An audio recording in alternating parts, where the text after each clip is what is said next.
Hey guys, and welcome to another brand new video. And in this video, we actually have some pretty sad, pretty bad news. It's not the world's end of the news, and it is one of those things that at some point we have to go and come and accept to. And that's the point of, well, all good things may come to an end or must come to an end.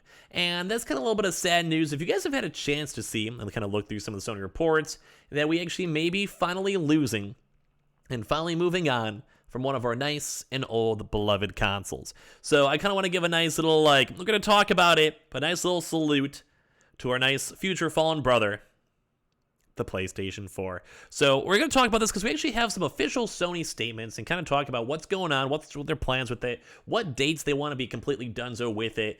And at the end of the day, it's a very bittersweet feeling because if you guys are someone like me, you guys loved your PlayStation 4, and you know what? Because the PlayStation 5s, I still have no idea how, are still hard to find. Some of you guys may even still be sitting on your PlayStation 5 and 4s for quite some time, depending on how the future kind of goes for stock and restocks and everything.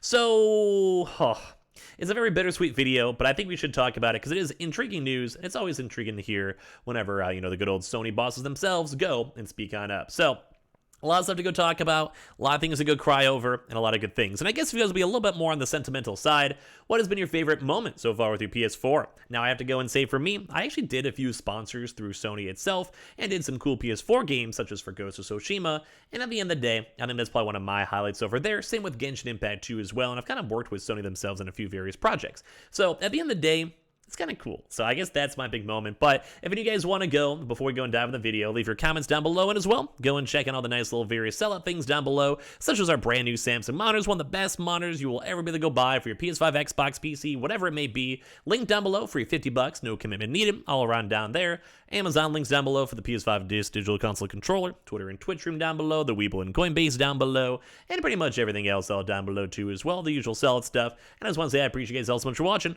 So let's go dive in the video. So we gotta kind of go and have a chance to talk about some of this and bring some of the stuff on up and kind of chime on into the topic itself.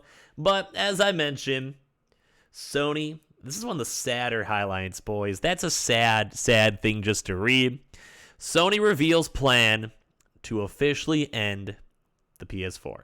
Now, we kind of knew this was going to be coming, and we kind of knew it was going to happen. Like, at some point, they stopped making the PS1, PS2, PS3, PSP, PS Vita, whatever it may be, even on Xbox, the Switch, the Wii U. But it is always kind of sad because it kind of marks the true end of a console generation. And I think a lot of us are going to be a little bit more, I guess, closely connected, especially with the PS4, because we're around 2 years into it. And we still don't fully have everyone having their next-gen consoles yet. Hopefully soon. But as of right now, we still have some folks that are still on their PS4. So it's kind of almost like a weird relationship where you might even have your console getting close to 10 years if it still takes you a while to get your consoles. But so by now, Sony has now revealed that it's planning to finally go and wind down the PlayStation 4.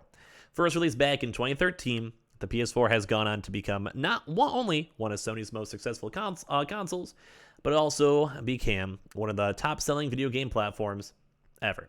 So despite this, Sony is now looking to sell the PS5 as its primary hardware. I mean, you guys probably have heard me rant about this already, but that's over. It's so overdue. At this point, we've had some people have had their PS5s for 2 years. I know they're hard to get, and I still think we should. I think it's nice to have this transitional period. Don't get me wrong. Especially because a lot of them are botted, and no one wants to pay for scalpers, and people just want to get their consoles from a normal, legitimate retail source. I'm okay with that. I'm cool with that. But at some point we do have to move on. So despite this, Sony is now looking to sell the PS5 as a primary hardware, which now means that the PS4 is naturally coming to an end.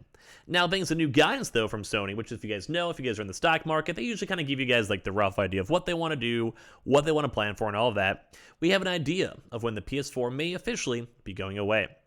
So I'll end over here in Sony's latest financial presentation, which I would still actually love to make a full-on dedicated video on, as you guys can kind of go and see. And it's kind of even almost wholesome, too, if you guys look at this, whereas the PS4 maintaining our longest ever tail. You guys already know that PlayStation, Sony, they have loved the PS4. It's been the lifeline. People in Brazil are still buying the consoles. I think at some point they were even being scalped. They were on the PlayStation Direct. They love it.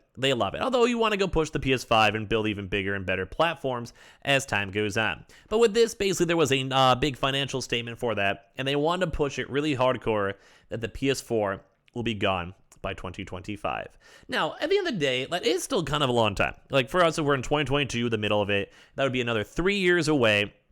And as well, they're not really making as much. Like I think it was maybe like $1 million or so, which is still nothing to scoff at. Like that's some pretty good numbers.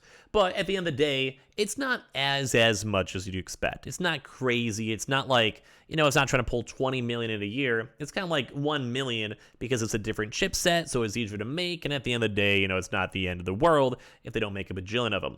So I'm just saying, I'm kind of okay with it. It is sad, though. It is really sad because I had so many good, fond memories with my PS4. So a lot of this means, it doesn't mean that the legacy PS4 games will no longer be purchasable. Even though, the 3DS, I think it actually went out of stock. They don't have the Nintendo eShop. And I'm sure the PS4 will be around for a while. And, I think they even support some of the PS3 stuff, too, as well. But it does kind of stink because at some point, this era needs to end. At some point, we need to move on.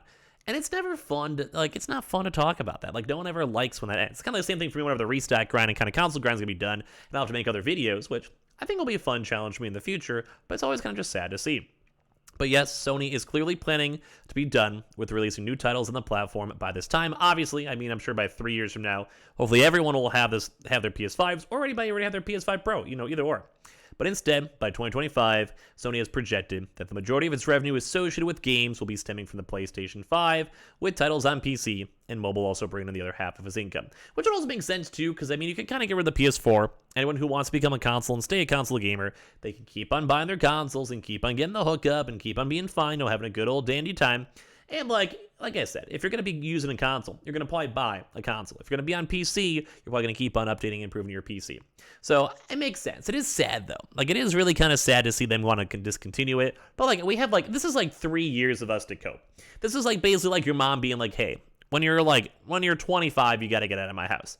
And you're 21. And you're like, Mom, no, I love you so much. I can never leave you. But if you really think about it, 4 years is kind of a long time.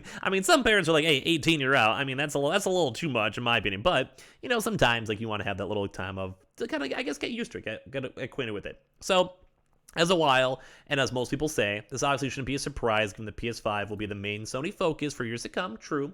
But it's worth stressing that at this very moment, the PS4 is a platform that Sony is still manufacturing and releasing games for, which is also true. Don't forget, God of War should be coming out with that, Horizon came out, and we might even see a few more with a little bit of wiggle room also being relaunched on the PS4 too as well. So at this point in the coming years, Sony will likely end up making a bigger announcement related to the PS4 and the official end of its life cycle. And as now we've been informed, though, this announcement should end coming before 2025 rolls around. And I'm sure if the PS5 stock kind of gets a little bit more normalized and supply chain kind of calms down, we might see it sooner rather than later. But if you guys want to, give me your one of your favorite PS4 memories down below, and it is a little bit sad to see. And as well, keep on checking the nice little Neo Geo links down below. And it is kind of nice, though, because we even sometimes see comments like this, like the Gotham Knights, which I did touch on in a separate video, but they did a nice little AMA, and they mentioned this when it comes the next gen. It kind of relates to this as the same topic. So basically it said, when considering the scale and scope of Gotham Knights, we had to prioritize and focus our efforts to deliver the game at a satisfying level of quality for current gen. We totally understand that this is upsetting to players who don't own a current gen console yet, and believe me, we really didn't make this decision lightly, but in the end, we wanted to focus on delivering a game we're truly proud of. And I've kind of mentioned a lot of times too, that when it comes to games, you have to make that jump at some point. And thankfully, this game is going to be released on October 25th. It's on PC too as well, so worst case, we'll just have a PC on top of that. And that still is another few months of restocks and consoles being produced and made. But this is kind of the big reason why at some point we have to say goodbye to the PS4. At some point we have to move on because they are holding back games. Not every company, not every studio, not every indie dev has the manpower, the money, the functionality, or even expertise to make a PS4 game on top of a PS5 game overall. And I do think at the end of the day, whenever we do make that full-on jump, that we can finally go and, make our steps. We can finally go and move on, and we can finally be proud of the consoles and the graphics and the smart, fast loading times and everything else. And games companies like this that are trying their best to make their games as best as they possibly can and not toning it down, I think it's a good thing at the end of the day. I really think it's good. So, big, once again, salute to the PS4. We're still making them. We're still selling them. But at one point, we're going to be donezo with it, so kind of sad to see. And as well, if any of you guys are brand new, make sure you guys are subscribed with the notifications on. As well, for the brand new PlayStation 5 giveaway, we have the Samsung links that keep on mentioned down below. Super easy for reservations and money and all that type of good stuff. As well, down below, Twitter and Twitch stream if you guys would like to follow. We have the Webull, we have the Coinbase, we have all the Amazon links, and leave a like and all your thoughts and comments down below. And I appreciate you guys all so much for watching in the first place. You guys are all lovely, and I'll see you guys up in the next one.